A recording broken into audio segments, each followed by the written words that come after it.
Google क्रोमच्या या 3 setting आत्ता बंद करा, नाहीतर बर्बाद होऊन जाल। व्हिडिओमध्ये आपण गुगल क्रोमच्या 3 अशा सेटिंग सांगणार आहेत की ज्या बंद जर केल्या नाही तर तुमचं लोकेशन आणि तुमचा कॅमेरा डाटा हा थर्ड पार्टी वेबसाईटला जाऊ शकतो आणि तुमचं आयुष्य बर्बाद होऊ शकतं। व्हिडिओमध्ये आपण कोणत्या त्या 3 सेटिंग आहेत की ज्या लगेच बंद कशा करायच्या लगेच तुम्हाला समजणार आहे विदाऊट टाइमपास न करता। आणि व्हिडिओमध्ये शेवटी आपण एक गुप्त टिप देखील सांगणार आहे की ती देखील तुमचं आयुष्य वाचवू शकते। तर चला तर सुरू करूयात हा व्हिडिओ आणि पाहूयात कोणत्या अशा त्या 3 सेटिंग आहेत गुगल क्रोमच्या की त्या जर बंद जर केल्या नाही तर तुमचं आयुष्य बर्बाद होऊ शकतं। आणि एक गुप्त अशी टिप जी बोनस आहे जी तुम्हाला माहिती असलीच पाहिजे।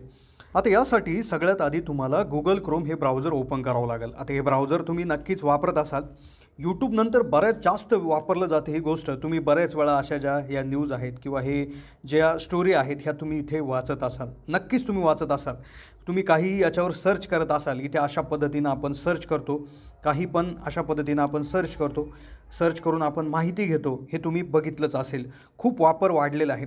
पण काय होतं, हे जे गुगल क्रोम आहे तर ही आपली माहिती थर्ड पार्टी वेबसाईटला देत असतं। आपलं लोकेशन, आपला कॅमेरा डाटा हा थर्ड पार्टी वेबसाईटला देत असतं। मग आता कसं वाचायचं आणि एक गुपित टिप्स ती शेवटी मी तुम्हाला सांगेल, जे ऐकून तुम्हाला असं वाटेल की आपल्याला आधीच माहिती पाहिजे होती म्हणून।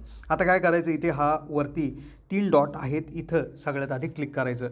तर इथे सेटिंगवर तुम्हाला जायचं आहे।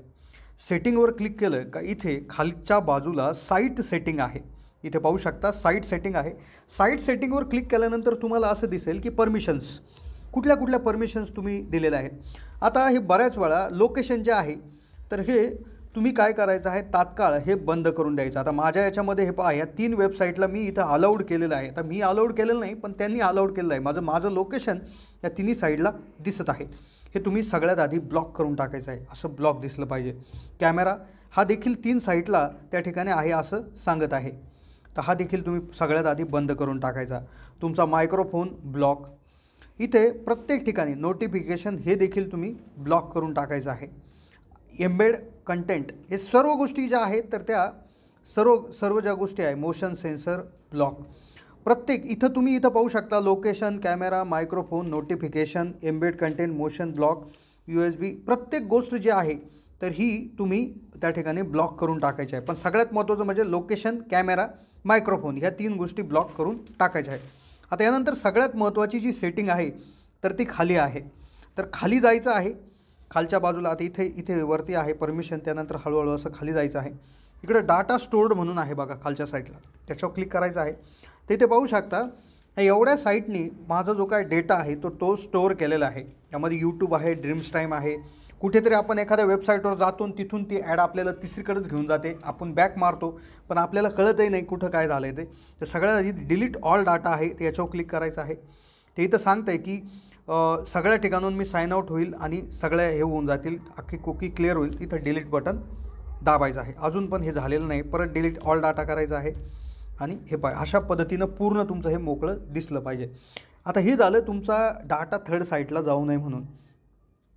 आता त्यानंतर काय करायचं आहे, एक अशी गुपित सेटिंग अशी आहे। आता बऱ्याच वेळा होतं काय की काही गोष्टी आपण अशा सर्च करतो किंवा काही गोष्टी आपण अशा पाहतो की ते कोणाला दिसलं नाही पाहिजे। आता जसं इथे तुम्ही पाहू शकता, इथे जर सर्चवर जर क्लिक केलं, माझा मोबाईल जर दुसऱ्या कोणी घेतला, इथं जर क्लिक केलं तर मी काय काय सर्च केलं आहे तर इथं लगेच दिसत आहे।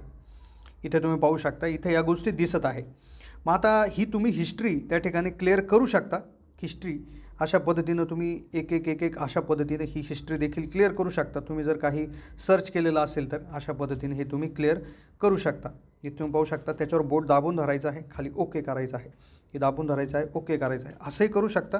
किंवा सेटिंगमध्ये जाऊन इथे हिस्ट्री आहे, ह्या हिस्ट्री जी आहे तर इथून तुम्ही इथे वरती अशा पद्धतीने गेलो, 3 डॉटवर क्लिक केलं, इथे हिस्ट्री आहे, हिस्ट्रीवर क्लिक केलं, त्यानंतर इथं क्लिअर ब्राउझिंग डाटा याच्यावर क्लिक करायचं आहे आणि क्लिअर डाटा म्हणायचं आहे आणि इथं क्लिअर म्हणायचं आहे।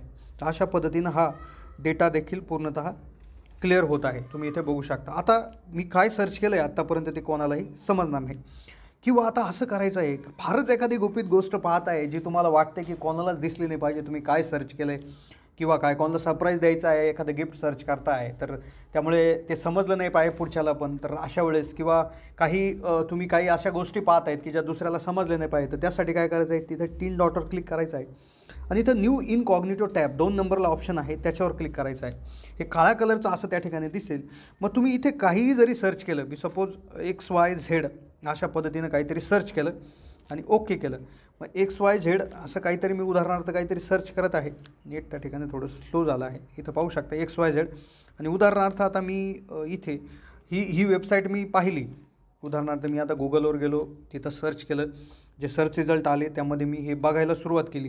हे मी इथली माहिती घेतली किंवा काही एखादा व्हिडिओ बघितला आणि आता तुम्ही इथे बघू शकता हे इनकॉग्निटोचा फायदा असा होतो की उदाहरणार्थ आता मी हे जे काय आहे तर हे बॅक केलं आणि आता तुम्ही इथे पाहू शकता की हे ज्यावेळेस इथं क्लोज केलं तर ज्यावेळेस कुणी इथे आता मी XYZ सर्च केलं होतं, इथं पहा तुम्ही XYZ इथं सर्च ऑप्शनच नाही. पण मी जर ते इथं केलं असतं उदाहरणार्थ इनकॉग्निटो न करता XYZ मी इथून सर्च केलं असतं आणि दुसऱ्या कुणी जर मी मोबाईल जर घेतला असता माझा आणि इथं नॉर्मल त्याने इथे नुसतं क्लिक जरी केलं असतं तर पहिला सर्च रिझल्ट त्याला दिसला असता की याने काही वेळापूर्वी XYZ सर्च केलेलं आहे, तर त्यावरून तुमचं समजलं असतं. त्याचबरोबर हे इनकॉग्निटो मोडचा फायदा असाही होतो की हिस्ट्रीमध्ये देखील दिसत नाही आहे. आता हिस्ट्रीमध्ये देखील तुमचा जो डेटा आहे तो दिसत नाही, म्हणजेच कुठेच कुठली स्ट्रीम त्या ठिकाणी राहत नाही. इथे पाहू शकता न्यू इनकॉग्निटो टॅब याच्यावर क्लिक करायचं आहे आणि त्यानंतर सर्चिंग तुमचं चालू करायचं आहे. तुम्ही काय पाहता कोणालाही दिसत नाही, म्हणजे जो मोबाईल दुसरं कोणी घेणार आहे त्याला दिसत नाही. तुमचा सर्व्हिस प्रोव्हायडर जो आहे, ज्याचं इंटरनेट तुम्ही वापरता, वायफाय वापरता, त्याला दिसणार आहे. खूप बेसिक गोष्ट आहे, 99% लोकांना माहीत असेलच, पण 1% लोकांसाठी ही आहे.